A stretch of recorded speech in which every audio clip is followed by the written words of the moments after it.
Então, boa tarde a todos. Meu nome é Rita, para aqueles que ainda não me conhecem, e hoje estou acompanhada não por um, mas por dois convidados especiais, a Inês e o João. A Inês é licenciada em Direito e nos eventos do IMP. É Slytherin de terceiro ano, já está no topo. O João é dirigente da Associação Política para Ti, que nós já falámos de vez em quando na página, e que muito do conteúdo que vamos falar hoje vem um bocadinho do que eles partilharam na página sobre Harry Potter. E o João é a Hufflepuff. Exato, a Hufflepuff. É importante dizer estas coisas. Exatamente, o Ruben está a dizer só um convidado não chegava porque este tema é muito complexo, é muito grande. Apesar de nós já termos falado assim por alto nos outros lives, eu queria agora uma opinião mais informada. Portanto, eu hoje não vos sei dar grandes respostas, quem vos vai dar as respostas todas são os meus convidados. Para começar, vou começar pela Inês, queria que me explicassem porque é que vocês acham que é importante ter este tipo de análise dos livros e olhar assim para um lado mais de política e de justiça. O que é que isto nos traz de novo para a nossa leitura? Olha, eu acho que é muito importante, acima de tudo, porque é um assunto que nos é muito relacionável, não é? Todos nós estamos sujeitos a leis, todos nós estamos inseridos numa sociedade que tem um tipo de governo. E, portanto, nós, quando nos deparamos com algo que nos soa injusto, nós sentimos essa falha, nós conseguimos colocar-nos no lugar desta pessoa, pensar, e se fosse eu? E o sistema jurídico, o sistema político é muito importante para as nossas vidas na sociedade, porque ele nos pode retirar a nossa liberdade, pode-nos retirar os nossos bens, pode-nos retirar a nossa vida, porque ele molda as nossas condutas e portanto, é muito importante nós fazermos esta análise, eu acho que para compreendermos melhor como é que o tema do mundo mágico se desenvolve, porque ele desenvolve-se nas entrelinhas da justiça e do governo. E, João, vocês na Associação Política para Ti também fazem muito estas análises, não só de Harry Potter, mas de outras coisas, porque lá está, faço a mesma questão que fiz à Inês, porque é que é importante fazer este tipo de análises? Eu acho que é particularmente importante e é isso que nós tentamos, é um bocado isso que nós tentamos sempre na página quando fazemos este tipo de análise, portanto lá está, não só de Harry Potter, mas também de outros elementos da cultura pop. A ideia de que há muitos conceitos que nós utilizamos diariamente e com os quais somos confrontados diariamente, que estão presentes obviamente em várias obras de ficção, e o Harry Potter é um deles.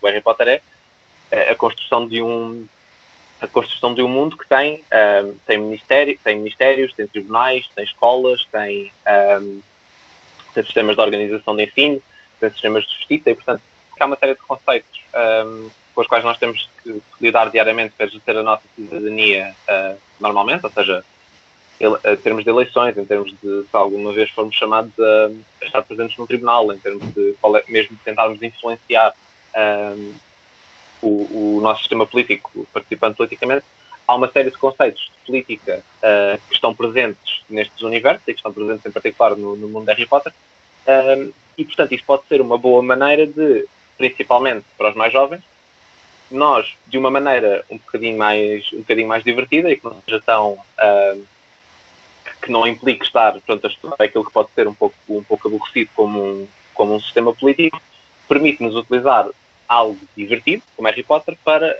abordar esses mesmos conceitos e, aliás, até há alguns autores que defendem que há uma coisa muito interessante, que é normalmente, se nós formos falar com uma criança sobre a política em Harry Potter ou sobre o sistema de justiça em Harry Potter, muitas vezes, ou seja, um leitor de um livro lê o livro, entra no universo desse livro e, portanto, acaba por perceber e acaba por conseguir compreender as complexidades que estão aí.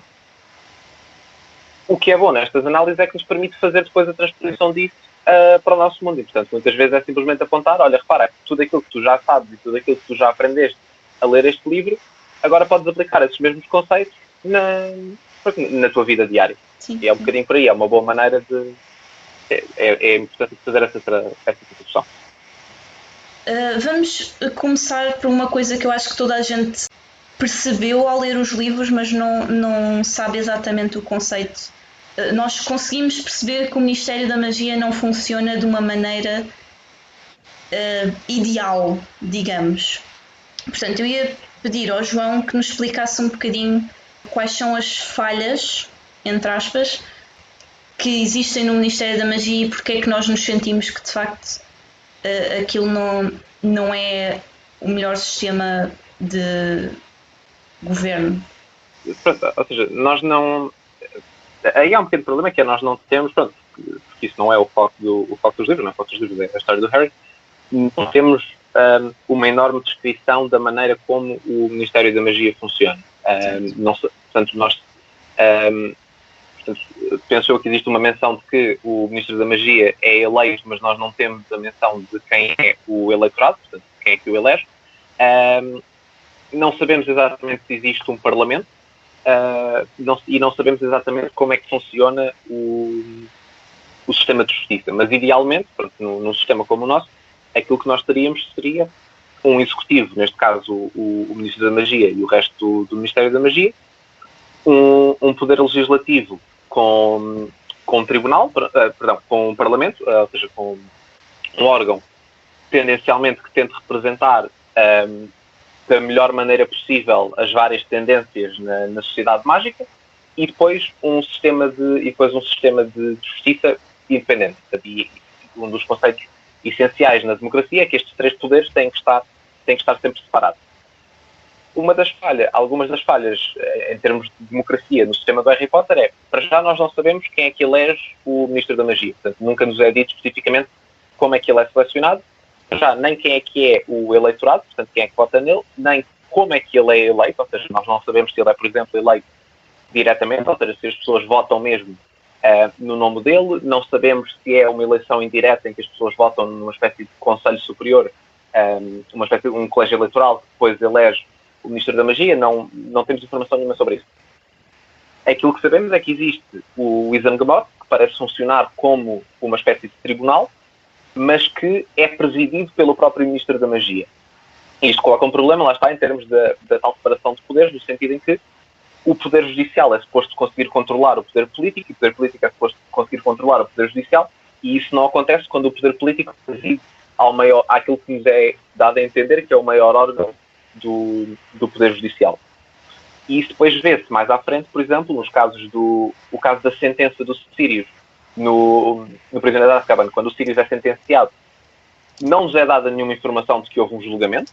Portanto, aquilo que parece acontecer é que foi uma decisão política de passar a nova sentença. O mesmo eles dizem que não. O Sirius diz que ele foi para Azkaban sem julgamento. Pronto. Não teve mesmo julgamento nenhum. Seja, mas isso, aliás, é logo na parte inicial, mas até depois, no Prisioneiro de Azkaban, quando ele é sentenciado ao beijo dos Dementors, eu penso que aí também não há julgamento nenhum. Não, é imediato, sim. Isso, obviamente, é uma coisa que não... Portanto, a Inês saberá falar melhor sobre isto, mas, portanto, parece ser uma decisão política de que aquela vai ser a sentença. O mesmo, por exemplo, no caso do Hagrid, quando o Hagrid, no segundo, vai numa espécie de prisão preventiva para Azkaban, quando se coloca a questão da Câmara dos Segredos, isso, mais uma vez, parece ser uma decisão política. Portanto, não parece haver nunca nos é dada a informação de que existe um juiz que passa uma ordem judicial de que ele seja colocado em prisão preventiva. Portanto, aquilo que parece acontecer é que há uma decisão política de que, para dar uma sensação de segurança às pessoas de que um possível culpado já está preso, é tomada uma decisão de prender alguém e esse alguém é o Hagrid. E, portanto, nomeadamente em termos de eleição do poder político e separação depois dos vários poderes, a organização política no Harry Potter, em termos de democracia, portanto, tem vários problemas. Que numa sociedade democrática como a nossa este tipo de organização nunca seria aceito. O Fábio está a dizer que quem elege o ministro é o Isengard. Eu confesso que não encontrei essa informação, portanto não nos é dito, é-nos dito que o ministro depois elege quem é que constitui o Isengard, acho eu, se não estou em erro. Portanto, acho que é ao contrário. O que ainda é mais grave, digamos. E só para acrescentar ao que o João estava a dizer, a propósito, claro, da importância da separação de poderes num regime que funcione com uma mínima democracia, mas nós temos a referência ao longo dos livros que ainda evidencia mais como este regime não é de todo democrático. E o Dumbledore, a certa altura da sua carreira, foi-lhe oferecido o cargo de ministro. E foi oferecido por quem? Não sabemos. E com que legitimidade é que um cargo, que é o mais alto cargo político da sociedade mágica, é oferecido a quem quer que seja? Portanto, lá está mais uma vez a falha da democracia. E essa própria menção de que esse cargo é alvo de eleições é uma menção que não existe nos livros, mas sim no Wizarding World, onde só nos é dito que ele ocorre a cada 7 anos, que não tem término final, mas mais uma vez não diz quem é que faz essa eleição. Na minha opinião pessoal, eu não acho que é quase impossível que sejam eleições diretas e livres, como são no mundo Muggle, porque teria sido quase impossível isso não ter sido mencionado ao longo da obra. Deve ser mais um círculo eleitoral mais restrito. Que sim, porque talvez... se fosse para toda a gente votar, o Harry teria pensado alguma vez em quem é que eu vou votar, e isso teria sido uma ferramenta para contornar ou deitar abaixo a corrupção que ele sentia que havia no governo, né? Portanto, não há arma nenhuma política que o Harry tenha, enquanto cidadão, que pudesse contornar isso. Não sei se estou a fazer sentido, vocês é que são os informados. Fiz sentido? Sim, o Harry ainda é muito jovem, mas certamente que pelo menos o Lucius Malfoy teria de certeza tentado alguma coisa, a família Weasley também teria de certeza mencionado que teria... Não temos qualquer informação de haver partidos políticos, de haver nada disso. É um bocadinho um mistério como é que o ministro é eleito, mas eu acho que é eleito através de um círculo de poderes e de jogos de poderes e nada mais do que isso.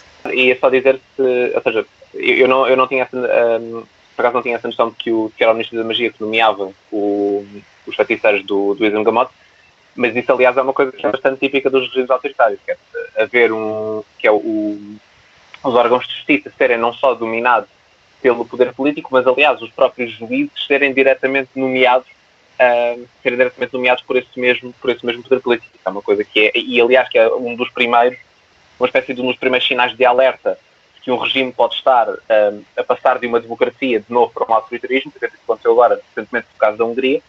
A Hungria neste momento já dificilmente pode ser considerado um regime democrático completamente, e um dos primeiros sinais de alerta foi precisamente quando houve uma reforma constitucional na qual o poder político passava a ter o poder de nomear alguns juízes e de mudar as juízes de sítio. Um dos conceitos básicos, a Inês falará melhor disto, um dos conceitos básicos da independência da justiça é que um juiz não pode ser nem demitido nem movido de jurisdição por outro órgão que não um órgão dentro do próprio sistema judicial. E, portanto, isso se é o Ministro da Magia que nomeia os feiticeiros do Isengard, que, pelo menos pela informação que me foi dada, aparecem agir como juízes, isso vai diretamente contra... O cargo o cargo mais elevado do Isengard, que é o Chief Warlock, ele inclusive já foi várias vezes ocupado pelo Ministério da Magia. Portanto, ele já nem nomeia, ele efetivamente assume essa posição.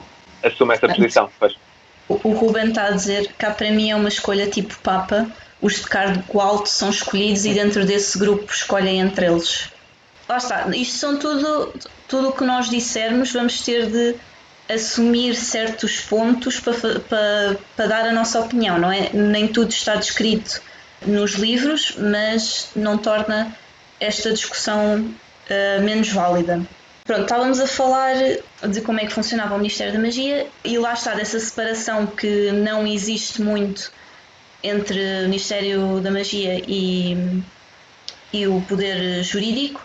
Inês, queres-nos explicar mais ou menos que outras falhas, sem ser essa da falta de separação, é que existem no sistema jurídico dos feiticeiros?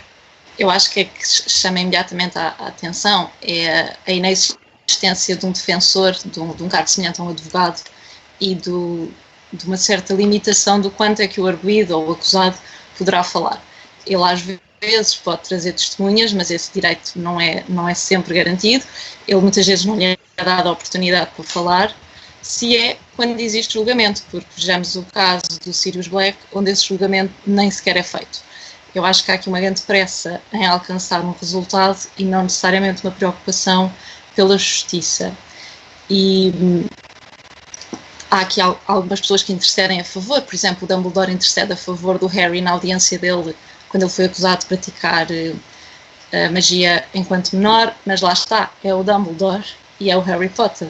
E o que é que aconteceria a um outro acusado que não fosse nenhuma destas personagens? Leva-nos isso a questionar.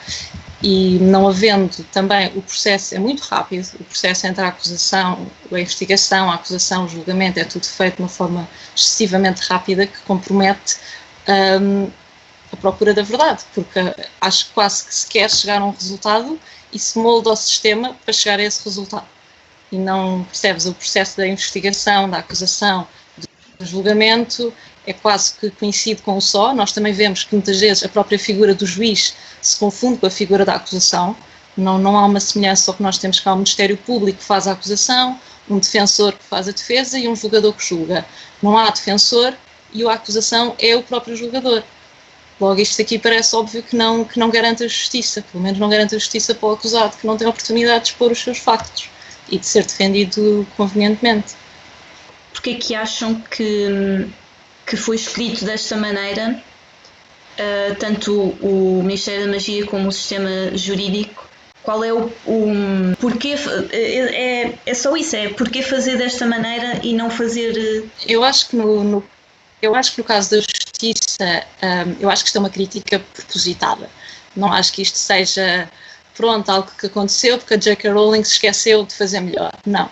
Acho que isto é uma crítica de como o sistema pode ser moldado às vontades e não necessariamente à persecução da justiça, e como ele tenciona, percebes, como ele serve para valorizar o poder e algumas pessoas e a manutenção do sistema, esteja ele ou não bem, até um certo conformismo, a meu ver, um bocadinho de não vamos mudar porque não vamos mudar.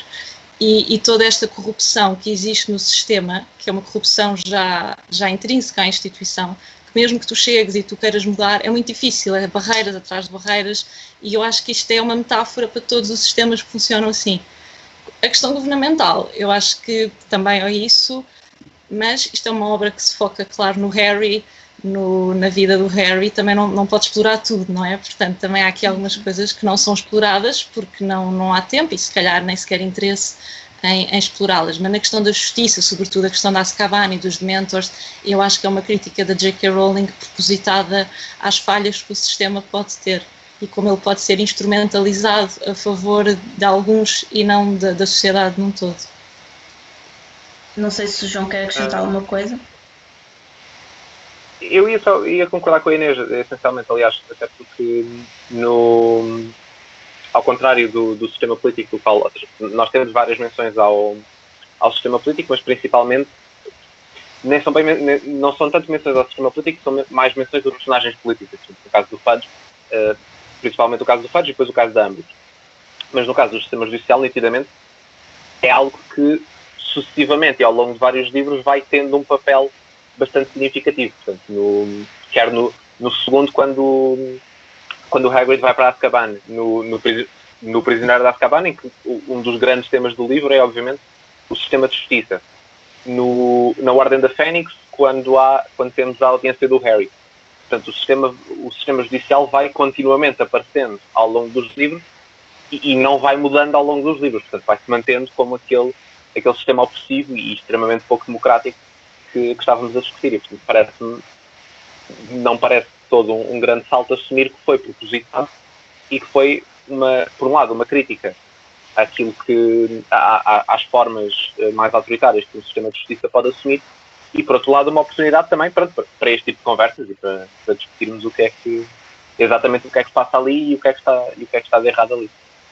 Eu agora queria fazer uma pergunta à Inês que tem a ver com a maneira como, quando há julgamento, as provas são apresentadas ou como é que a investigação e a busca por provas é feita.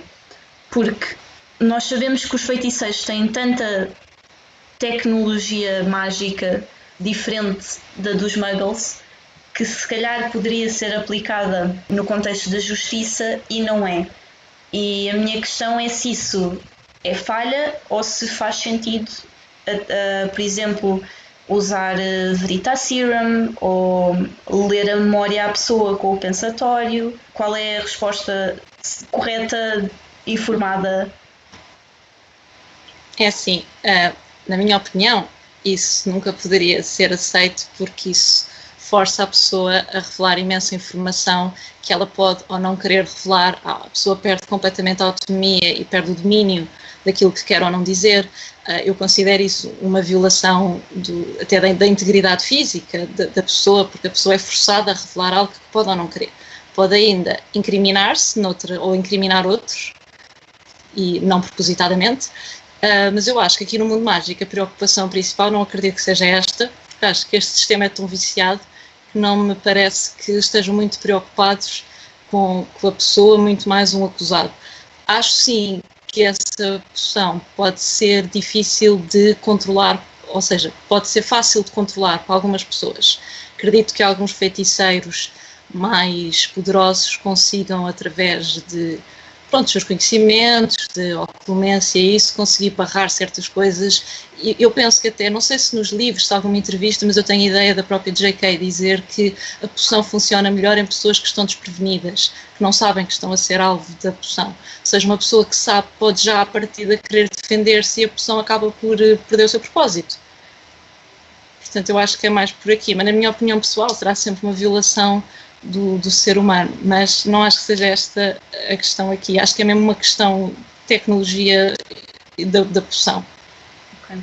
Eu ia só acrescentar uma coisa que é, normalmente nos sistemas mais autoritários, como parece que é o sistema político do Harry Potter, existe sempre uma preocupação em tentar que o julgamento seja controlado também em termos de o que é que pode sair, ou seja, que verdades e que histórias é que podem sair contadas em julgamento. Isso é uma das coisas que normalmente quando o regime autoritário acaba, nós temos sempre um grande problema em depois reconstruir a história, porque os regimes autoritários normalmente não guardam registros, normalmente não gostam, ou seja, um regime autoritário obviamente não gosta que hajam cadernos escritos com o que é que as pessoas contavam, que haja registros do que é que se tratava, que haja histórias do que é que se tratava. Portanto, sempre, a verdade é uma coisa muito perigosa num regime autoritário. E, portanto, parece-me que isso também pode ser uma das questões que eu não sei até que ponto é que o Veritaserum pode ser controlado no sentido de onde é que a pessoa para de falar. Onde é que a pessoa para de contar as suas histórias, para de contar aquilo que sabe. E isso para um regime autoritário é uma coisa muito perigosa. Isso para um sistema que vive essencialmente da corrupção e do controle absoluto do poder, é uma coisa que pode ter alguma tendência para correr mal. E, portanto, pode também ser uma espécie de defesa do próprio sistema, porque assim pode controlar minimamente que tipo de informação é que sai. Eu também vos queria perguntar se vocês acham que algum destes... se parte da falta de divisão entre os dois poderes poderia ser minimamente justificada, eu acho que vocês vão dizer que não, mas se poderia ser minimamente justificada com o facto de ser-nos dado a entender que a sociedade mágica é pequena e muito fechada. Não, eu acho que não, acho que uma coisa não está de todo ligada com a outra, não é a dimensão que importa aqui. Eu acho que é mesmo, acho que é uma falha enorme e que tem a ver com as mentalidades e com os jogos de poder e com quem se conseguiu colocar no poder. Mas eu acho que o João vai conseguir responder a isto melhor, mas a minha resposta é claro que não. Acho que não é a dimensão da sociedade que justifica de forma alguma a injustiça e um sistema autoritário e totalitário como nós vemos aqui no Ministério. Eu concordo, e aliás eu não sei, eu sei que essa informação é dada. Quantos feiticeiros é que há na Grã-Bretanha? Não sei se... Ok, pronto, mas eu presumo que possamos assumir que serão pelo menos alguns milhares, suponho eu. Sim, eu assumo... Peço desculpa, vou puxar a brasa à minha sardinha. Eu assumo que magia seja tipo um gene recessivo, como por exemplo os olhos azuis. Portanto, isso é tipo 2% da população, 3%, acho eu, não tenho a certeza. Portanto, eu faço as contas um bocado assim. Não sei se é correto ou não, okay, é só a minha interpretação. Eu por acaso sempre achei que seria para 1%, 2%, também não mais do que isso. Senão seria imensa gente, não dava para ver só uma escola, né? Mas então serão alguns bons milhares, porque talvez deixem-me só já agora pesquisar quanta população é que tem o Reino Unido, mas eu penso que o Reino Unido tem 66 milhões de pessoas, portanto, se for 1%, são 600 mil, são 600 mil feiticeiros. Nós temos países no mundo com bastante menos população do que isso, o caso do Mónaco, o caso de San Marino, o caso de Liechtenstein, logo 3 na Europa, que têm sistemas judiciais e que têm sistemas políticos democráticos e com uma organização democrática dentro deles, e, portanto, não parece haver uma grande... Se nós sabemos que na Europa, mais ou menos no mesmo tipo de... Portanto, no mesmo espaço geográfico, com culturas semelhantes, não parece haver grande razão para que uma população mais pequena justifique um sistema mais autoritário. O Tiago diz que pessoalmente fica com a ideia que o sistema político atropela o sistema judicial por querer resultados e decisões rápidas. A pressa acaba por ser inimiga da verdade e viciada pelos jogos políticos. Sim, era o que a Inês estava a dizer. Se bem que dizer sistema político e sistema judicial, isto aqui quase que parece um só sistema. Exato. Parece um sistema com algumas vertentes, mas eu não diria 2 sistemas. Mas, exato, concordo com o Tiago, claro. O Fábio mencionou o Grindelwald e agora que nós já sabemos algumas coisas novas sobre esta personagem e sobre como é que ela chegou ao poder com os filmes dos Monstros Fantásticos, eu queria vos perguntar qual é que vocês acham que é o vilão, aquele que se apoia mais no poder e aquele que se apoia mais na política, se devíamos temer um mais que o outro, o que é que vocês acham? Eu confesso que portanto, o meu conhecimento do mundo de Harry Potter se principalmente aos primeiros 7 livros. E, portanto, aos primeiros 7 livros, aos 7 livros e não tanto depois aos filmes dos Monstros Fantásticos. Mas existe alguma informação que parece indicar que pelo menos o Voldemort faz. Já nós sabemos que o Grindelwald nunca chega a tomar conta de um sistema político, de nenhum Ministério da Magia, de nenhum sistema político de controle da magia. Sabemos que o Voldemort faz isso, pelo menos, no final do 6º livro, na transição para o... no 7º livro. É já no 7º livro. E aí há algumas indicações de que o Voldemort faz um uso bastante sistemático do poder político que passa a ter. E, aliás, isso é uma das grandes... um dos grandes pontos em que há uma comparação entre o Voldemort e o regime nazi, e o sistema e os Devoradores da Morte e o regime nazi, que é, aliás, uma comparação que a própria J.K. Rowling já assumiu que foi de propósito, e que é que o Voldemort e os seguidores do Voldemort tipificam bastante bem. Portanto, uma das preocupações do Voldemort e dos Devoradores da Morte é estabelecer quem é que, aos olhos deles, é feiticeiro ou não, é meio feiticeiro, portanto, meio sangue, e quem é que não é feiticeiro de todo. E isto é uma coisa muito semelhante com aquilo que o regime nazi fez com a população judaica. Portanto, aquilo que acontece, no caso do Harry Potter, nós temos o Ministério da Magia sob o controle do Voldemort, passa um decreto, eu agora não me lembro do nome, peço desculpa, passa um decreto com aquilo que são, na prática, os indesejáveis do mundo mágico. Portanto, há os decretos que o Yaxley e a Umbridge emitem, na prática tipificam que há 3 tipos de feiticeiros. Existem os puros sangue, existem os meio sangue e existem aqueles que não têm qualquer sangue de feiticeiro nos seus ascendentes. E isto acaba por ser muito semelhante àquilo que os decretos de Nuremberg, passados pelo regime nazi, faziam em relação à população judaica, principalmente no caso das pessoas que são meio sangue. Portanto, segundo os decretos passados pelo Ministério da Magia, e isso é mencionado especificamente nos livros, bastava haver uma pessoa muggle em toda a árvore genealógica, portanto, bastava que um avô ou um bisavô não fosse descendente por sangue, para isso se considerar que, entre aspas, quase que sujava toda a árvore genealógica. Portanto, considerava-se que por esse um único antepassado que não fosse por sangue, essa pessoa já era considerada como menos do que alguém que tivesse uma árvore genealógica completamente pura, entre aspas. E isto era muito semelhante àquilo que o regime nazi fazia com a população judaica. Portanto, bastava um alemão ter um avô, um tio, alguém que fosse judeu, e isso automaticamente desqualificava, entre aspas, essa pessoa de ser, portanto, colocava-a logo como, lá está, como se quase estivesse parcialmente suja.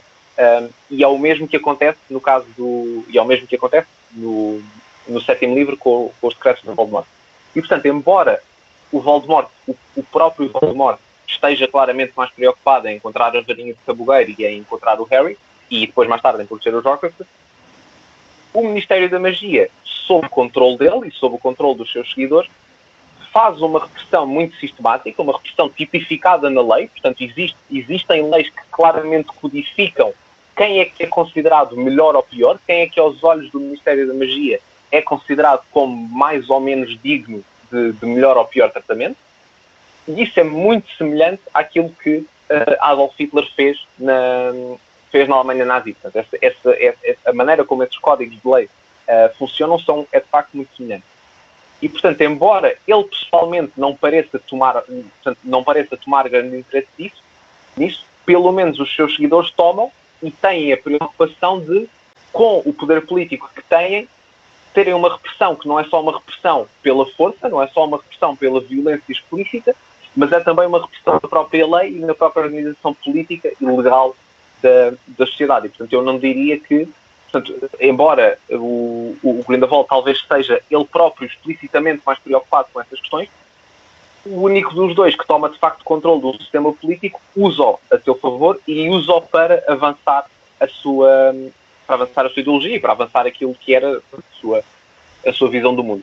E, portanto, eu diria que, dos exemplos que temos, parece-me que o único que sabemos que usa de facto o poder político extremamente a seu favor é o Voldemort. Eu acho que, só para acrescentar, que a análise do João foi excelente, mas eu acho que a mensagem do Grindelwald é uma mensagem mais apelativa para a maioria dos feiticeiros. E agora comento como fã, não como jurista, porque Voldemort, eu até pessoalmente tenho alguma tendência a simpatizar por vilões, mas a mensagem do Voldemort eu não acho muito apelativa, é muito a propósito da pureza do sangue, e nós vemos que ele tem imensos seguidores, e o que é que estes seguidores pretendem alcançar ou seguirem o Voldemort? Porque a mensagem dele não os inclui quase de qualquer forma, a não ser só porque se fazem agora um favor, vão ser beneficiados, mas no grande prisma das coisas não os inclui. Enquanto que o Grindelwald tem uma mensagem que passa como a sociedade feiticeira como um todo a superiorizar-se à sociedade muggle, mas todos os feiticeiros, e volta a bater na questão que é o estatuto de secrecismo. Eu pessoalmente sou um bocadinho crítica do estatuto de secrecismo, acho que até já disse nos comentários noutros lives, eu acho que o estatuto de secrecismo está condenado a um dia falhar, porque são já muitos feiticeiros que o tentam contornar, o Grindelwald é o mais famoso, mas o objetivo dele era realmente, primeiro que tudo, acabar com o secrecismo e depois superiorizar a sociedade feiticeira perante os muggles e não só igualar. Eu acho que igualar seria legítimo, e ele vai mais além com o tentar superiorizar, mas acho que até ao igualar é uma mensagem apelativa para a maioria dos feiticeiros, e por isso é que nós vemos nos Monstros Fantásticos tanta gente que ouve a mensagem dele. Eu acho que ele é um político, acho que até é um político mais nato, não no sentido da codificação das leis, mas no sentido do discurso. Acho que ele tem um discurso fantástico e super apelativo, que eu acho que o Voldemort não tem. Acho que o Voldemort é um feiticeiro de certo modo menos complexo. Acho que ele quer o bem dele e talvez daqueles que o rodeiam enquanto lhe forem úteis. A partir daí já não. Enquanto eu pessoalmente acho o Grindelwald um vilão mais interessante e mais complexo. O Nuno diz, isto ainda é em relação ao que estávamos a falar antes, que ele está a acrescentar que no 5º livro vemos o Fudge a ter influência na imprensa só para mentir ao público e pôr o povo contra o Harry e o Dumbledore, e isso era outra coisa que eu não tinha pensado e depois reparei, é que só há um jornal que passa as notícias a toda a comunidade. Curiosamente é pelo Ministério. Exato. Portanto, isso assume que seja outro sinal de que há ali uma opressão. Não sei, porque é que vocês acham que simplesmente não há outro jornal, depois só há o Quibbler, mas é visto um bocado como uma coisa estranha? Eu acho que é o totalitarismo em ação. As primeiras vítimas dos sistemas totalitários são os jornalistas, e a seguir são os advogados. Mas são as pessoas que, de certo modo, fazem frente ao sistema e ao poder. Tu, ao relatares injustiças, ao relatares uma visão contra o sistema, colocas o sistema em perigo. E isso não é o que o Ministério quer, por isso os jornalistas têm que estar controlados e têm que fazer a mensagem que o Ministério quer seguir, e isso foi evidente com toda aquela propaganda do Harry Undesirable #1, porque o jornal não queria passar a mensagem de que o Voldemort tinha voltado e moldou também o jornalismo, ou mais ou menos obrigando ou não sei até que ponto é que eles não seriam coniventes, e voluntariam-se até para fazer isso, mas lá está, é o totalitarismo em ação. A Rita acrescenta ironia, o próprio pai do Voldemort era Muggle.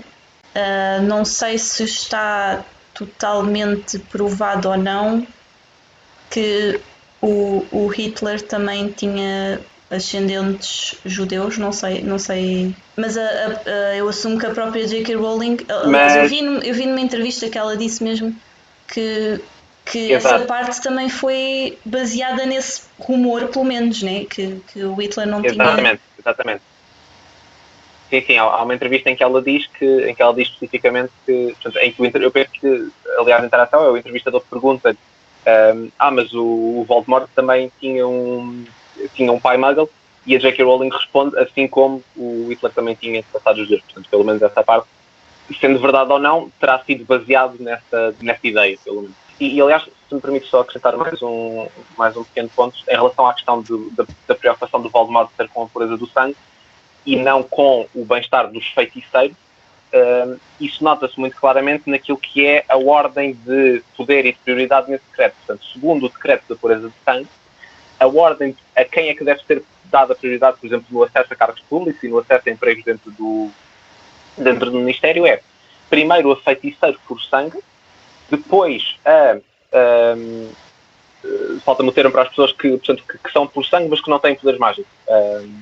Como é que se diz? Exatamente, os squib. Pronto, não sei Sempre a torta, em português. Sempre a torta, pronto, exatamente. Portanto, primeiro, a ordem de prioridade, entre aspas, é primeiro feiticeiros por sangue, depois sempre a torta por o sangue, e só depois feiticeiros de meio sangue. Portanto, a preocupação não é uma preocupação com o poder mágico, não é uma preocupação com a população feiticeira, no sentido literal do termo, é uma preocupação com o sangue em si, com ser ou não sangue mágico, mais ou menos independentemente se a pessoa, ela própria, tem poderes mágicos ou não.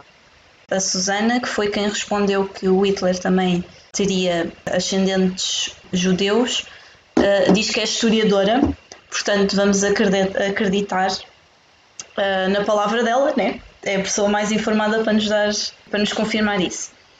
Nessa tal lista de posições dependentes do sangue, os Muggleborn também estão no mesmo patamar que, por exemplo, outros seres, outras espécies, tipo os centauros, os goblins, que já têm inteligência igual ou superior aos feiticeiros, mas que não têm os mesmos direitos. Estão abaixo ou estão tipo no mesmo nível ou nem sequer são contabilizados? Confesso que isso não sei, mas os Muggleborn não são considerados sequer feiticeiros. Portanto, de certa maneira, essa questão nem sequer se coloca. Ou seja, se não houver um antepassado feiticeiro, em termos dos vários decretos que são passados, essa pessoa nem sequer é considerada um feiticeiro. Portanto, não é de todo considerado parte da comunidade mágica. Estes decretos, portanto, o propósito destes decretos era para determinar quem é que era ou não considerado feiticeiro e quem é que era considerado, entre aspas, pronto, lá está, mais digno de melhor ou pior tratamento, e que, aliás, quem é que era mais ou menos indesejável, pronto. E portanto, alguém que não, um filho de Muggle, por mais, aliás, a lógica era que uma pessoa tinha que conseguir comprovar, no mínimo, um antepassado de sangue puro na sua linhagem, e se não conseguisse comprovar isso, portanto, isso, aliás, só na questão do sistema judicial, para já implica inverter o ónus da prova, portanto, não é o sistema que tem que comprovar que a pessoa... É a prova diabólica, como nós lhe chamamos. Exato. Prova diabólica, quando compete ao acusado provar que está inocente, ou compete ao acusado provar e não a quem faz a acusação. Exatamente, portanto, logo aí temos um enorme problema, que passa a ser a pessoa que tem que provar, tal como acontecia no caso do regime nazi. mas que a pessoa não conseguisse comprovar pelo menos um antepassado que fosse de sangue puro, essa pessoa não era de todo considerada feiticeira. Portanto, era considerado que teria de alguma maneira roubado os seus poderes, mas não entra para o leque de pessoas da comunidade mágica. E tanto o Nuno como o Fábio estão a dizer que mesmo os nascidos, os feiticeiros nascidos numa família Muggle têm de ter sangue mágico. E sim, segundo, lá está aquela teoria que eu disse há bocado de que seria um gene recessivo, ele tem de existir, portanto ele tem de vir de algum lado. Sim, eu também já li essa teoria, que é que depois os pais eram squibs ou cepa torta e não tinha sido detectada a magia e que ela tinha ultrapassado uma geração. Se for um gene recessivo, eu um dia explico isso melhor, mas se for um gene recessivo, o gene dominante sobrepõe-se ao recessivo. Então se a pessoa tiver os dois, o Muggle vai se sobrepor ao feiticeiro e não vai conseguir expressar a magia ou expressar a habilidade de fazer magia. Enquanto que um Muggle-born será alguém que tem os dois pais com um dominante e um recessivo e recebe os dois recessivos. Portanto, só quando há os dois recessivos é que se expressa a magia. Mas achas que é mesmo recessivo porque, por exemplo, tanto o Voldemort como aquele amigo lá do trio, o Seamus, não sei o quê, aquele que dele todo, ambos eles têm um pai, têm um progenitor Muggle e um progenitor feiticeiro, e ambos saíram feiticeiros, enquanto que estatisticamente, pela lógica do recessivo, deveriam ter saído Muggles, mas é uma teoria interessante. Não, esses têm 50-50.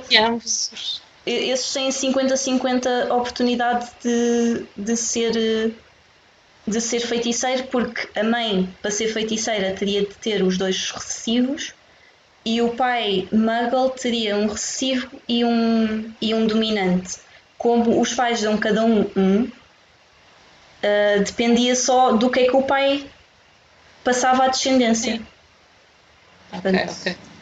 Aliás, até há artigos científicos a sugerir esta teoria. Se eu puder só citar literalmente o decreto, estava agora aqui a procurar o decreto no Deathly Hallows. Portanto, eu posso traduzir, portanto, a ideia é registro de filhos de Muggles.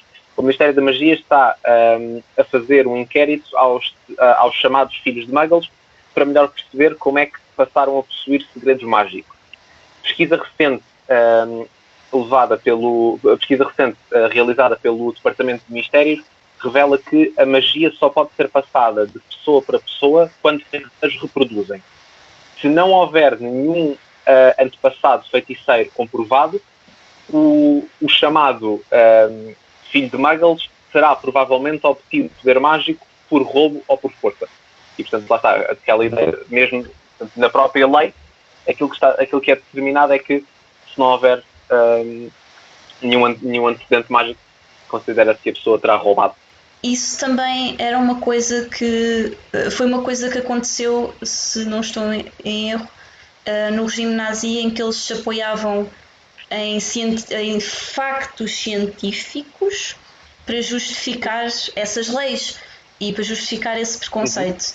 O que eu achei engraçado é que neste decreto exato eles dizem de facto que, ou seja, eles conseguem estar meio certos e já é o suficiente para as pessoas se calhar acreditarem que a magia é passada através de reprodução. E é um bocado o que eu estava a dizer, geneticamente, sim, faz todo o sentido, continua a ser passado por reprodução. Portanto, é aquela coisa do apoiar-se na meia-verdade para convencer as pessoas do que eles quiserem. Mas vocês não acham que isso volta à questão de como o sistema vive para beneficiar o poder e não o óbvio da sociedade, até porque qualquer pessoa percebe se uma pessoa é feiticeira ou não, quer dizer, é dar-lhe uma varinha e dizer para ele fazer um feitiço. Portanto, é evidente que o sistema está a falhar, é evidente. No entanto, há uma data de pessoas que se conformam com esta realidade e que é evidente que é falsa, é evidente. Vocês têm alguma teoria do porquê das pessoas se conformarem com isto? Medo, a ambição, preguiça, um bocadinho de tudo. Sim, eu diria medo, embora, se formos fazer a comparação com o regime nazi, portanto, embora é sempre difícil determinar que apoio é que uma ditadura tem, porque, por razões óbvias, não se conseguem fazer sondagens fiáveis. Mas os dados que nós temos parecem indicar, infelizmente, que mais ou menos até meio da Segunda Guerra Mundial, a maioria da população alemã estaria, portanto, se não sendo um apoiante aberto do regime nazi, pelo menos passivamente aceitaria esse regime. E, portanto, também podemos assumir que a comunidade, podemos eventualmente também assumir que parte da comunidade mágica concordará, mesmo que passivamente, ou pelo menos não quererá correr o risco de ser abertamente contra o regime instaurado pelo Voldemort. Portanto, eventualmente poderá ser uma mistura de medo e simplesmente aceitação passiva. Sim, eu acho que as pessoas se conformam, não é? Tomares uma atitude requer coragem, requer um plano, requer Exato. Uma data de simplesmente tu sentares-te enquanto isso... Exato, e enquanto isso não te atinge, tu aceitas, fechas os olhos, olhas para o outro Exato. lado. Porquê que vocês acham que nós vemos mais pessoas a tentar mudar isso fora do Ministério e não... Porquê que a revolta não vem de dentro, tem de vir de uma coisa externa? Eu acho que volta um bocadinho à questão. Eu acho que quem está no Ministério, mais ou menos, mas é conivente com o sistema. E eu acho que é um bocadinho daí, apesar de nós termos exemplos de várias pessoas que tentaram fazer parte da Ordem da Fênix, ou pelo menos apoiá-lo. O caso do Weasley Senior, que também esqueci como é que ele se chama. Exato, o Arthur, que ele era um empregado do Ministério. Certo, mas não era muito levado a sério, portanto não... Porquê que não foi uma... Da mesma maneira que o Voldemort se meteu lá pelo meio e apoderou-se do Ministério, porque é que não houve lá dentro uma vontade de melhorar o sistema? A questão era mais porque é que a J.K. Rowling decidiu mostrar-nos uma força externa e não uma força interna contra a corrupção do Ministério. Eu acho que aqui não nos podemos esquecer o que é o propósito da história, que é a história do Harry Potter. Sim, é a aventura... Um membro exterior ao Ministério. Exato. Portanto, eu acho que para termos da história, em termos meramente literários, acho que é mais interessante tu veres vindo de fora do que vindo de dentro. Portanto, eu acho que a justificação principal para mim é esta. Depois, como eu já afirmei aqui, eu acho que toda a estrutura do Ministério é uma estrutura corrupta. Não aquela corrupção do envelope do dinheiro e X, mas uma corrupção também existe. Também existe, mas uma corrupção do sistema. E é muito difícil alguém lá de dentro revoltar-se sem imediatamente sofrer represálias. Até porque tínhamos a noção que o Ministério é o grande empregador das pessoas. A carrada de gente que trabalha para o Ministério. Portanto, qualquer oposição ao Ministério põe logo em risco os meios de subsistência dos seus funcionários. Portanto, é uma decisão difícil e requer meios que muitas vezes não existem. Portanto, eu acho que é um bocadinho por aí, mas mantendo a lógica da história da aventura do Harry Potter. Eu concordo com a análise que a Inês fez, que não há... A questão do emprego é uma questão bastante óbvia que os regimes... óbvio no sentido que, ou seja, para um regime autoritário, é mais ou menos claro que uma das grandes coisas com a qual podem ameaçar as pessoas é com a perda da sua subsistência. E isso é uma coisa que os regimes tendem a fazer, que é, e inclusive é o Estado Novo em Portugal, qualquer pessoa que fosse quer suspeita de ser opositor ao regime tinha praticamente garantido que não iria ter um cargo da função pública. E, portanto, isso com o peso que a função pública no mundo dos feiticeiros representa, quer dizer, que salvo erro, sem ser o Quibbler, que trabalhos é que há que não envolvam, e sem ser pequeno comércio, sem ser pequeno comércio, há muito poucos trabalhos que não envolvam o Ministério da Magia, que não envolvam as pessoas serem funcionários públicos. E, portanto, isso é logo uma ameaça gigantesca à subsistência de qualquer pessoa. E depois, há uma coisa que acaba por acontecer sempre nos regimes autoritários, que é todo o sistema está montado para que as pessoas não se revoltem, não é? Portanto, quem está dentro do sistema, dentro do Ministério, normalmente não é uma pessoa, ou seja, e quem chega principalmente a um cargo em que tem algum poder de fazer alguma coisa, não, são pessoas que são normalmente cuidadosamente selecionadas, podem ser selecionadas diretamente pelo chefe, ou podem ser selecionadas por um círculo próximo, mas as pessoas a quem o regime autoritário escolhe dar poder são pessoas muito específicas com as quais normalmente têm confiança. Há exceções, obviamente que há exceções, e há exemplos ao longo da história de quem depois se revolta e quem depois acaba por tentar usar a sua posição para fazer cair o próprio regime. Mas isso, no exemplo de Portugal, nós tivemos 2 casos, com o Norton de Matos e com o Humberto Delgado. Em 48 anos de história tivemos 2 casos claros de uma revolta aberta contra o regime. Portanto, não é uma coisa que seja fácil mesmo para uma alta patente de fazer, porque envolve é muito dispendiosa pessoalmente, ou seja, envolve uma pessoa essencialmente assumir que vai virar de pernas para o ar toda a sua vida e que vai assumir uma postura de oposição. Isso não é uma coisa que seja todo simples, porque todo o sistema está montado para que isso não aconteça, as pessoas são selecionadas para que isso não aconteça, e a imagem que é criada é que fazer isso significa virar a vida inteira de pernas para o ar. A Catarina diz que a propaganda é sempre um fator decisivo para a aceitação deste tipo de regimes. Agora, uma questão que eu também já fui fazendo mais ou menos ao longo dos lives, que é a diferença de aceitação, tratamento e interações com outras espécies, entre feiticeiros e outras espécies. Nós sabemos que no mundo mágico existem 3 categorias diferentes de criaturas mágicas, que são os espíritos, os monstros e os seres, e só este último é que não tem, mas se calhar devia ter algum poder político, digamos, no sentido em que eles só são considerados seres porque considera-se que têm inteligência suficiente para não só perceber como agir dentro das leis mágicas. Isto é um problema que não se põe no mundo dos muggles, né? Quando se fala de direitos universais, mas neste caso, como é que se contornaria o problema? Os seres estão inseridos nos direitos, têm os mesmos direitos que os feiticeiros? Qual é a vossa opinião? Dentro das limitações que eles tiverem de espécie, não sei, lá está, não seriam se calhar direitos universais? Não sei qual é a vossa opinião. Bem, não há direitos universais no mundo mágico, acho que isso já ficou evidente.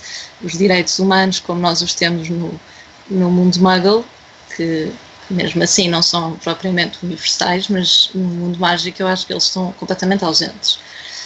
Mas os direitos humanos, como o nome indica, são para humanos. Portanto, até que ponto é que estas criaturas são equiparáveis aos humanos? Eu acho que uma criatura que tem uma inteligência equiparável a um ser humano devia beneficiar da maioria dos mesmos direitos.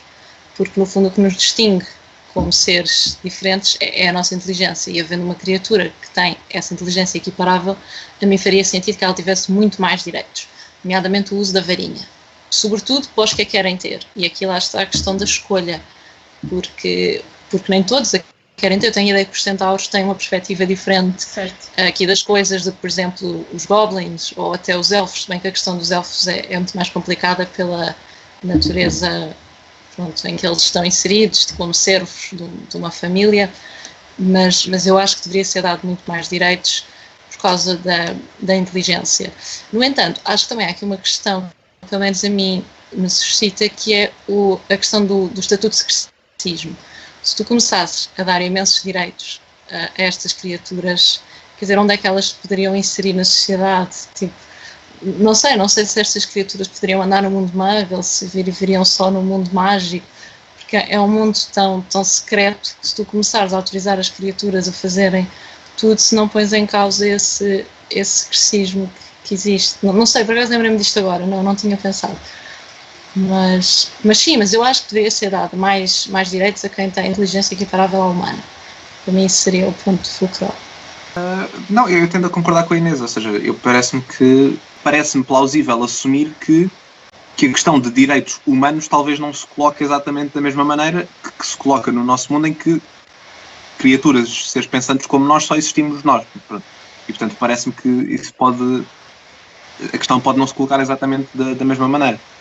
E em relação à questão que a Inês levantou, pronto, ou seja, por razões óbvias será mais complicado para, ou seja, será mais complicado para um centauro fazer-se passar por muggle no meio de muggles. Pronto, poderá ser um pouco mais complexo do que um feiticeiro. Mas eu diria que, ou seja, aquilo que me parece que poderia ser criado, se houvesse essa intenção, seria eventualmente alguma espécie de estatuto de exceção, no sentido de as criaturas que nitidamente não sejam, que nitidamente não se possam não se possam esconder no meio de muggles, eventualmente tentarem não interagir tanto com esse mundo, mas também me parece que não há grande indicação nos livros de que elas assim o desejem. Pronto, pelo menos da ideia que eu tenho dos livros. Sim, eles não sentem necessidade de se misturar com os muggles, mas mais uma necessidade de estar ao nível dos feiticeiros em termos de conhecimentos e... Exato. Porque pelo menos os goblins dizem: mas vocês escondem-nos conhecimento de nós, apesar de termos magia, vocês escondem-nos certa informação que nós gostaríamos de ter, muito à volta também do conhecimento de fazer varinhas e assim. Portanto, é mais dentro da comunidade mágica. Pronto, é isso, ou seja, aí não me parece que haja grande razão que não uma tentativa de manter o poder para o próprio grupo, de manter criaturas como goblins, como os elfos domésticos, como os centauros, propositadamente alheios a uma série de direitos mágicos. Isso não me parece. Eu acho que a sociedade mágica ainda não está preparada para essa equiparação. Reparem, nós ainda estamos aqui a discutir questões de sangue entre feiticeiros. É verdade, é verdade. Como é que a sociedade mágica estaria pronta? Não está ainda. A sociedade mágica tem que levar uma reforma grande até conseguir incluir mais as criaturas. É uma sociedade que, de certo modo, um bocadinho mais antiquada, mais tradicional, mais preconceituosa. E portanto, isso leva tempo e leva toda uma mudança das instituições que faz muita falta. Desculpa, só acrescentar um pequeno ponto, que há uma coisa interessante, que é, no caso da sociedade de Harry Potter, há uma série de discriminações que existem na nossa, nomeadamente discriminações étnicas e discriminações de género, que da sociedade mágica parecem estar mais ou menos ausentes. Ou seja, podem-se colocar questões de representação, mas não parece haver, dentro da sociedade mágica, alguma indicação de que exista racismo no sentido ou xenofobia no sentido em que nós o utilizamos, ou sexismo no sentido em que nós o utilizamos. E, portanto, aquilo que me parece haver é, ou seja, há uma série de discriminações paralelas e comparáveis, mas que me parece razoável assumir. O que eu quero dizer é, talvez a sociedade mágica não esteja assim tão longe, no sentido em que nós até há não assim tanto tempo atrás também tínhamos sociedades absolutistas em que o poder político concentrava em si todo o poder do Estado, em que o rei concentrava em si todo o poder do Estado, em que tínhamos em que uma enorme parte da sociedade era excluída dos seus direitos, e no espaço de 350 anos conseguimos chegar às democracias liberais que temos hoje em dia. Portanto, não é dizer que 300 anos a história seja um pouco, mas pronto, parece-me que eventualmente poderá haver espaço para, e ainda por cima numa altura em que ideologias como a ideia de as pessoas serem por sangue acima de tudo, e a ideia de aceitar ou não filhos de muggles, estão a ser discutidas e estão a ser lutadas guerras por causa disso. Parece-me que eventualmente a sociedade mágica poderá estar talvez no comparativamente ao nosso século XVIII, ao nosso século XIX no início, e que talvez estejamos a caminhar para aí.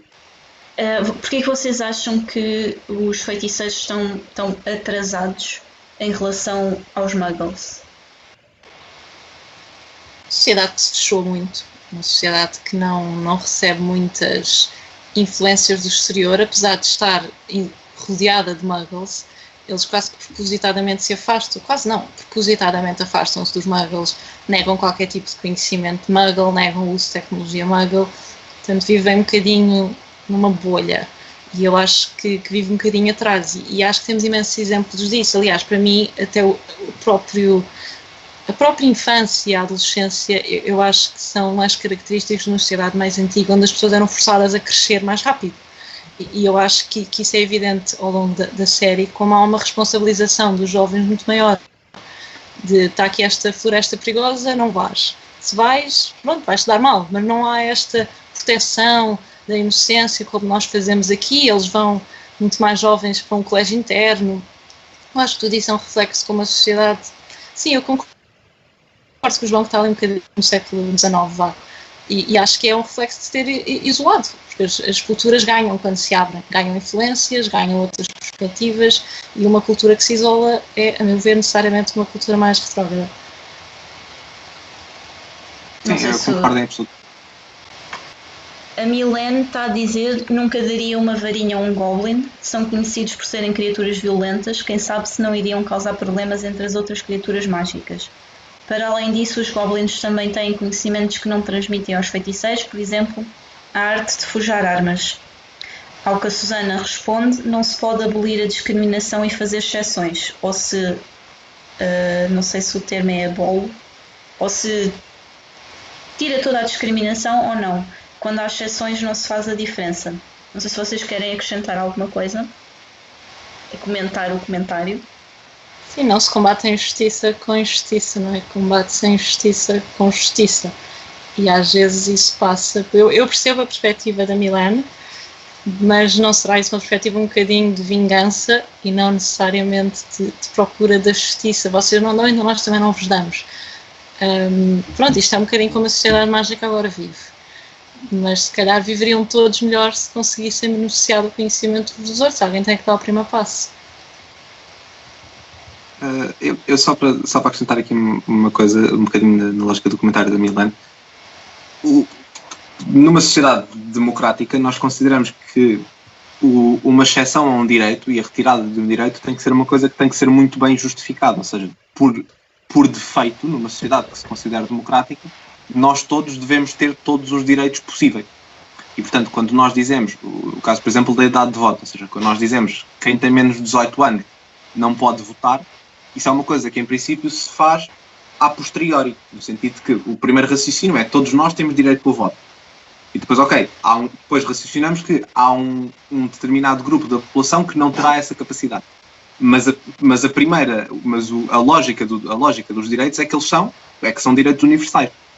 E no caso da sociedade mágica, no caso de conceder direitos a criaturas mágicas, eu diria que a lógica tem que ser um bocadinho a mesma. Ou seja, não se pode assumir à partida que um determinado grupo não saberá usufruir dos seus direitos. Isso tem que ser comprovado. Ou seja, os goblins devem ter, por defeito, acesso a todos os mesmos direitos que as criaturas que lhes sejam equiparadas também tenham.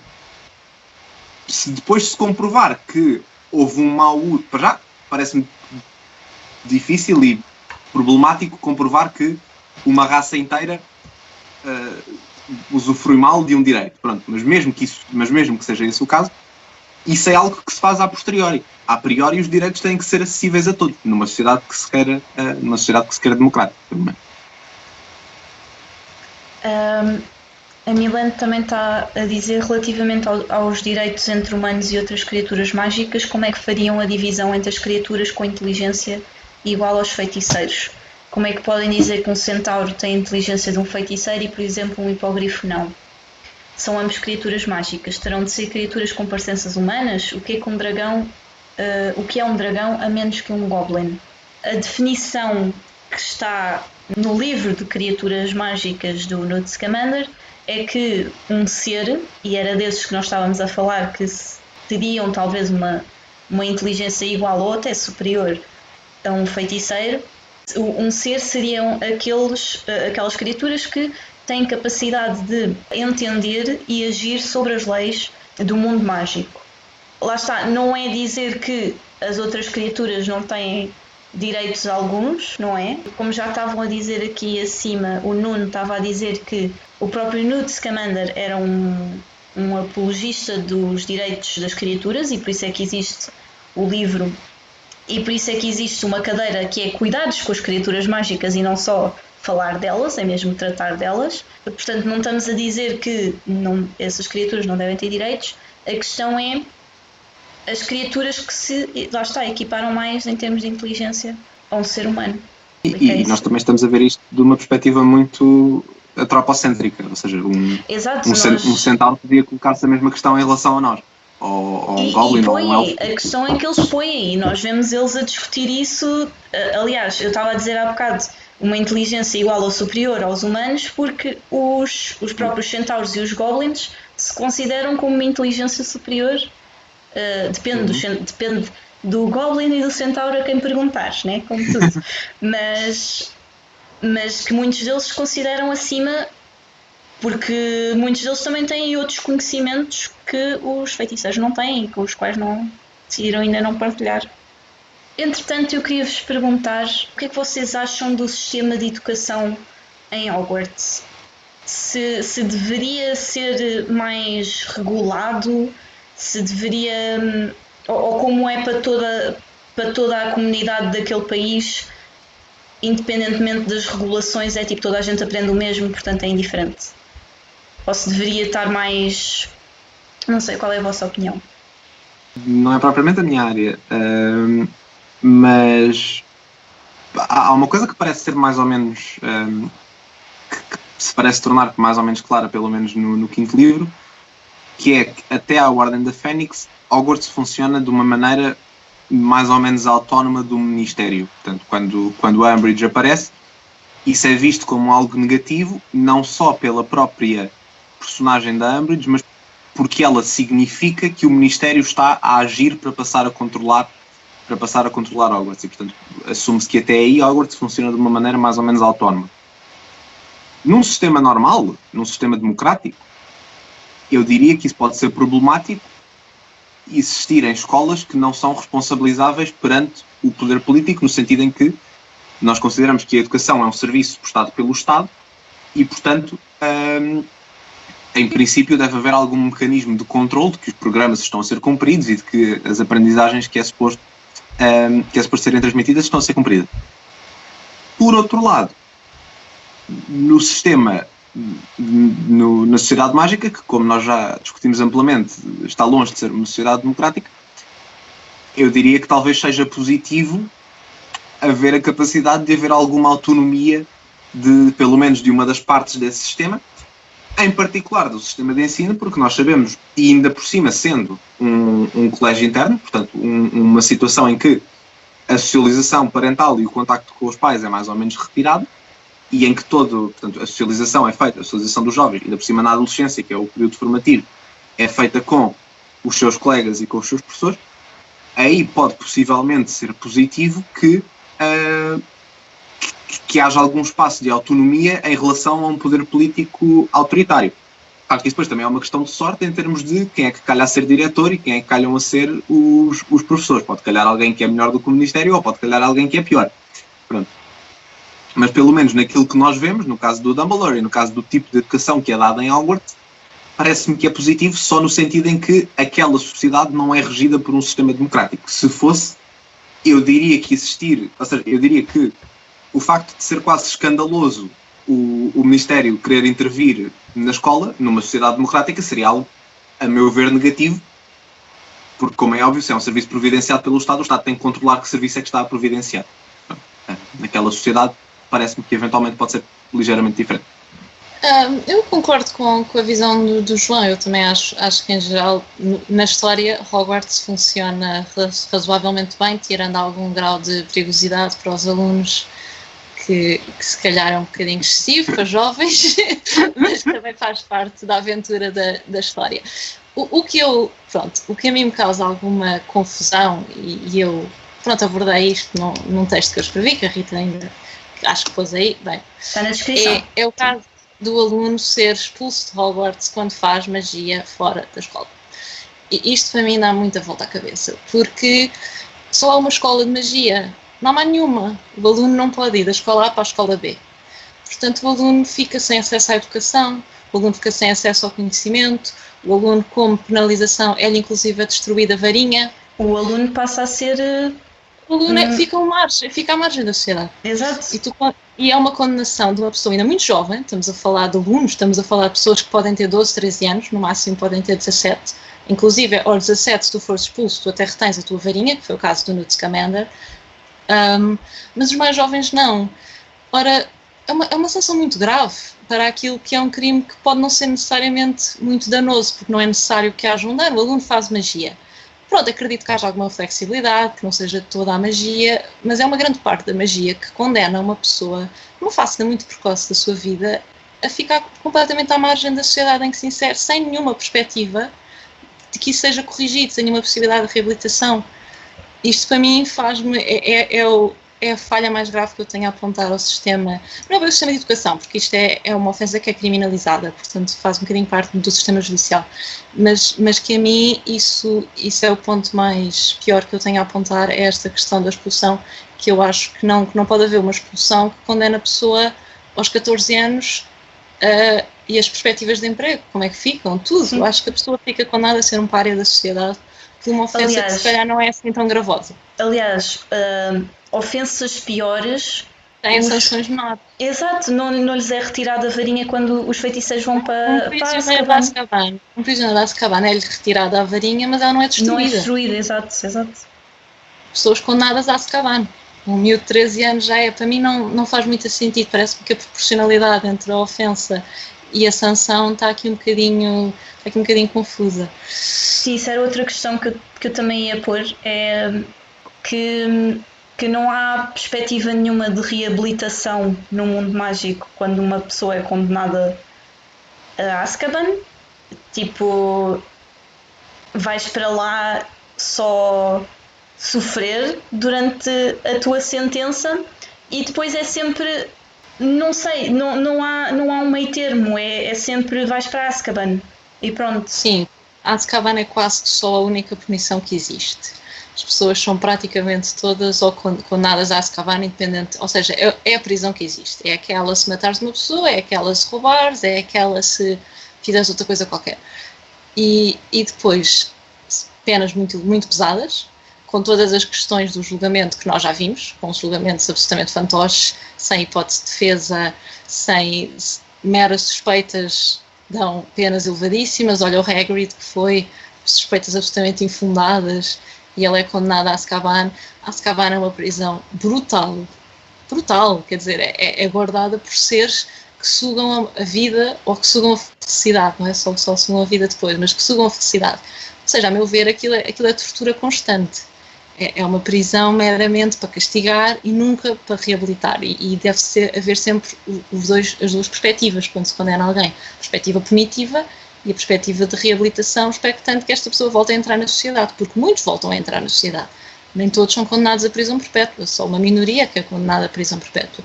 Mas como é que eles voltam, quando voltam sem inserir na sociedade? Quase que aquelas circunstâncias levam à insanidade, praticamente. É impossível. São seres que são conhecidos por tirarem a felicidade de onde passam.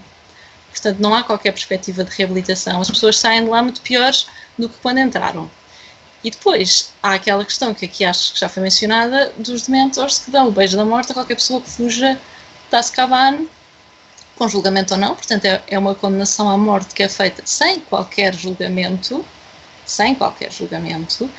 e não só ao acusado, mas a quem lá esteja ao lado, que foi o caso que nós vimos no Harry, que o dementor começa também a beijá-lo. O Harry não estava acusado de nada, estava acusado de ajudar um criminoso, quer dizer, isso não é uma ofensa que mereça condenação à morte.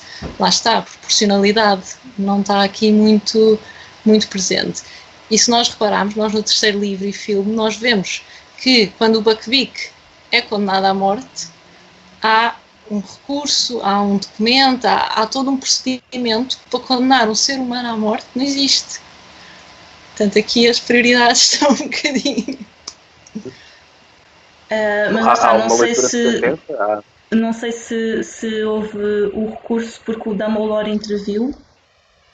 Portanto, lá está, se não existir o Dumbledore, ninguém tem defesa qualquer. Pois, mas havia ali, eu já não me lembro ao certo, mas lembro-me que havia um procedimento e que houve uma procura de arranjar coisas que para um ser humano não há, simplesmente aparece um mentor e já foste.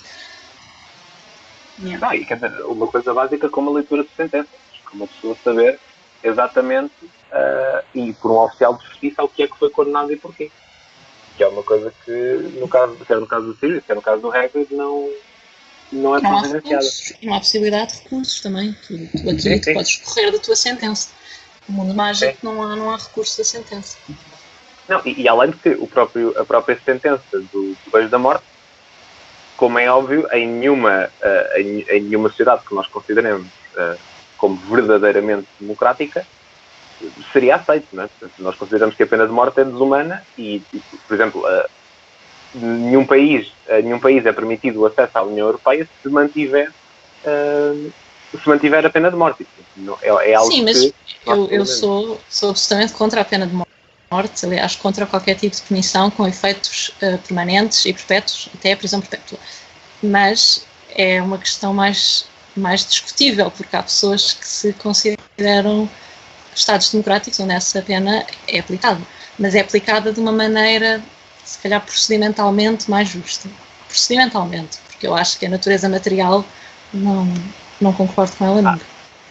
Há Estados que nós consideramos que têm um sistema político democrático que têm pena de morte, mas naquilo que é a análise de se um Estado, portanto, incluindo o sistema judicial e incluindo a legislação criminal, é democrática, a existência de pena de morte é algo que normalmente considera que, portanto, diminui, entre aspas, o score democrático de um país e, aliás, a União Europeia não permite a entrada a qualquer país que tenha a pena de morte. A questão nem sequer é se exerce a pena de morte, portanto, a pena de morte tem que estar ausente completamente do Código Penal. Aliás, se não estou em erro, tem que estar expressamente proibida, portanto, nem sequer é a questão do Código Penal a prever, é a questão de que ela tem que estar expressamente proibida. E instituições como, por exemplo, o Conselho da Europa, que existem para, essencialmente, promover a democracia na Europa e no resto do mundo, determinam a existência da pena de morte como algo que normalmente desqualifica um regime de nós o considerarmos completamente democrático, porque é algo que se considera que atenta contra, e que na Carta, por exemplo, na Carta Europeia dos Direitos Humanos, se considera que atenta contra o direito fundamental à vida. A Patrícia pergunta se a questão dela acho que é mais no sentido de se ela é humana, muggle, e comete um crime no mundo mágico, se vai para Azkaban. Lá está, não sei se os muggles, ao interferirem, é uma questão interessante.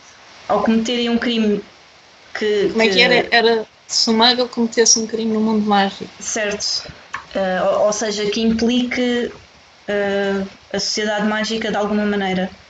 Lá está, como as sociedades não interagem muito, não sei como é que seria o procedimento, porque se elas interagissem, seria mandar para o sistema jurídico se calhar dos muggles, não sei. Estou-me a ver alguém que estivesse na diagonal e um pai ou uma mãe que fosse lá acompanhar o seu filho feiticeiro, porque de resto ninguém tem acesso aos locais só muggle. E se tu matasses, desse um tiro, sei lá, um feiticeiro no mundo muggle, provavelmente serias chamada à justiça do mundo muggle, não é? Seria o que faria mais, acho eu. Mas é uma questão interessante. Sim. Ok, em relação àquilo que a Inês mencionou de quando os feiticeiros são expulsos de Hogwarts, não podem ir para outras escolas, ela estava a perguntar onde é que está a dizer que se for expulso não pode ir para outra escola de magia. Sim, não está escrito em lado nenhum, é verdade, mas será difícil, porque não há assim tantas escolas, há uma barreira linguística grande. Exato, existe noutros países, mas... Não, noutros países, claro, mas... E até que ponto é que um aluno expulso é aceito nessas escolas? Também não sei. Não temos essa informação, mas mesmo que seja aceito, eu acho que seria sempre difícil. E não me parece que possa haver uma expectativa razoável de que uma pessoa emigre. Não é? Exato. Eu diria que isso não pode ser... Isso não é solução. Exato, tem de haver uma oportunidade para... Ou seja, não pode haver tantos contras a pessoa continuar uma educação, não é? Exatamente, ou seja, se a única forma que a pessoa tem é emigrar, portanto, isso não é solução, não é? Portanto, isso poderíamos argumentar o mesmo para o resto do sistema. As pessoas poderiam emigrar para um sistema mais democrático. Portanto, acho que podemos considerar que tirar a vida assim perto para o ar. Mas também não... não é É assim isso, tão... ou seja, não é razoável esperar isso, parece. A Susana também acrescenta em relação ao mudar de escola que o Draco no primeiro livro menciona que o pai queria meter em Durmstrang. Mas lá está, o Malfoy não é o comum dos alunos, não é? O Malfoy tem poder monetário para, se quiser fazer a sua vida noutro sítio, se os pais o quiserem mandar para outro sítio, ele tem capacidade monetária para isso, no mínimo. Sim, exatamente. Estou a dizer muito, acho eu, porque os experts hoje são vocês os dois e não eu. Sim, mas nós também não temos a certeza como é que funcionaria essa expulsão. Estamos a fazer suposições, que também é acho que é o que torna a discussão interessante. É vários pontos de vista, mas eu acho que uma coisa é tu ires para uma escola porque queres ir para essa escola, outra coisa é tu ires para uma escola porque foste expulso e acusado de um crime na escola onde estavas. E a questão é se eles seriam ou não. Até poderiam ser, mas isso não invalida que a maioria não tivesse acesso a essa possibilidade. Aliás, é uma coisa que nós nem sequer, essa questão nem sequer se coloca na nossa sociedade. Ou seja, quando um aluno é expulso de uma escola, nunca se coloca a questão de perder o direito ao ensino. Portanto, o direito ao ensino é algo que é sempre garantido, inclusive se um aluno, por exemplo, for sancionado por algo que faça e tenha que estar num reformatório, tenha que estar em alguma espécie de... Mesmo que haja alguma sanção mais grave, o aluno nunca perde o direito ao ensino. O direito ao ensino é sempre garantido, independentemente daquilo que acontece. Depois, obviamente, aos 18 anos, a pessoa pode escolher sair do sistema de ensino, mas até aí a questão de se retirar completamente do direito ao ensino nunca é sequer colocada. Sim, e neste caso também me faz um bocado de confusão porque a palavra expulsão é tirada muito levemente, independentemente do contexto, é sempre uma possibilidade. Em Hogwarts fala-se em expulsão por coisas bastante menores que não me faz grande sentido. Sim, o termo é usado muito levianamente. A ideia é que se tu mandares um como lesmas ao teu irmão mais novo que estava a chatear, corres o risco de nunca mais na vida poderes inserir-te na sociedade mágica. Exato. Acho que é mais por aí, quando se calhar em Durmstrang já envolve algum tipo de feitiço muito perigoso, se calhar até atingires alguém, que eu aí já posso perceber nesta sociedade que é um bocadinho mais primitiva que a nossa. Agora, fazeres uma expulsão de Hogwarts com as consequências que ela tem, uma pessoa que pode não criar qualquer perigo sequer, parece-me missão excessiva. E para vocês, isto agora é uma pergunta um bocado mais simplista, ou digamos, que é: quem é para vocês a personagem mais justa e mais politicamente, ou seja, quem é a personagem que... Pronto, vocês perceberam a questão. Não, eu iria dizer, mas pode estar a esquecer-me de alguma bastante mais óbvia, mas eu iria dizer eventualmente a Hermione pela sua defesa da questão dos direitos dos elfos domésticos. Parece-me alguém que consegue, aliás uma questão que nem sequer é colocada pela maior parte dos feiticeiros. Ou seja, a Hermione tem que fazer, ela não tem só que... Portanto, a campanha que a Hermione faz não é simplesmente uma campanha de sensibilização para as pessoas, portanto, passarem a defender os direitos dos elfos domésticos, aliás, faz uma campanha de alerta para que aquilo é sequer uma questão. E, portanto, ela consegue... Ela não traz só... Não é só a questão em que lado é que ela está nessa discussão, é o facto de ela trazer essa discussão ao de cima. Embora haja questões sobre a maneira como ela leva isso à frente, portanto, questões de colocar forçosamente, portanto, quase de libertar, entre aspas, forçosamente elfos domésticos, dando-lhes roupa contra a vontade deles, mas parece-me que, pronto, aquilo que é a grande causa política da Hermione, que nós sabemos que ela continua mesmo depois do final dos Talismãs da Morte, pronto, eu diria que das personagens que eu me estou a lembrar seria aquela que está mais perto de lutar por um sistema que nós poderíamos defender.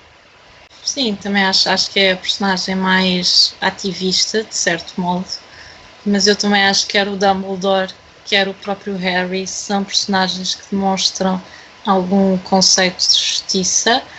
E lembro-me, por exemplo, acho que foi o Harry, quando eles capturam no terceiro livro, encontram o Peter Pettigrew e eles têm ali um bocadinho a oportunidade de o matar, mas o Harry diz não para os Dementors, no sentido de que se calhar que ele merecia pronto, não seria bem um julgamento, porque já vimos que isso não existe, mas que não merecia ser feita logo ali justiça pelas próprias mãos, merecia ser sujeito ao sistema.